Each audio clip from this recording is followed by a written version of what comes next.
ಶನಿವಾರ ಹಾಕಿದ್ದಕ್ಕೆ ಸಿಇಟಿ ಪರೀಕ್ಷೆ ಅವಕಾಶ ನಿರಾಕರಣೆ. ಬೀದರ್ನ ಸಾಯಿ ಸ್ಫೂರ್ತಿ ಕಾಲೇಜು ಕೇಂದ್ರದಲ್ಲಿ ಘಟನೆ. ಪರೀಕ್ಷಾ ಸಿಬ್ಬಂದಿ ನಡೆಗೆ ವ್ಯಾಪಕ ಖಂಡನೆ.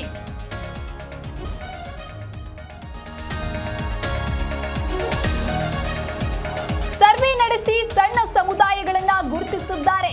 ಜಾತಿ ಗಣತಿ ವರದಿಯಲ್ಲಿ ರಾಜಕೀಯ ಗೊಂದಲ ಸೃಷ್ಟಿಸಬೇಡಿ.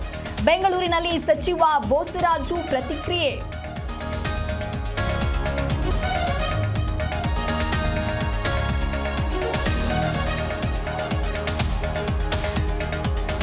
ಜಾತಿ ಗಣತಿ ಜಾರಿಯಾಗಲು ಇನ್ನೂ 1 ವರ್ಷ ಬೇಕು. ಯಾವ ಸಮಾಜಕ್ಕೆ ನೋವಾಗದ ರೀತಿ ಮಾಡಬೇಕು.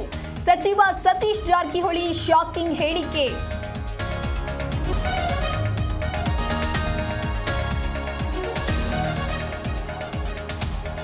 ಬೆಲೆ ಏರಿಕೆಯ ಮೂಲಕ ಸರ್ಕಾರ ಜನರಿಗೆ ಮೋಸ. ಅಲ್ಪಸಂಖ್ಯಾತರ ಓಲೈಕೆ, ಹಿಂದೂಗಳಿಗೆ ಅಪಮಾನ. ಕಾಂಗ್ರೆಸ್ ವಿರುದ್ಧ ಬಿಜೆಪಿ ರಾಜ್ಯಾಧ್ಯಕ್ಷ ವಿಜಯೇಂದ್ರ ವಾಗ್ದಾಳಿ.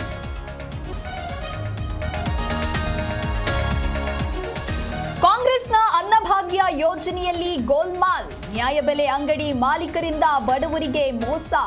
15 ಕೆಜಿ ಬದಲು 10 ಕೆಜಿ ಅಕ್ಕಿ ಕೊಟ್ಟು ವಂಚನೆ.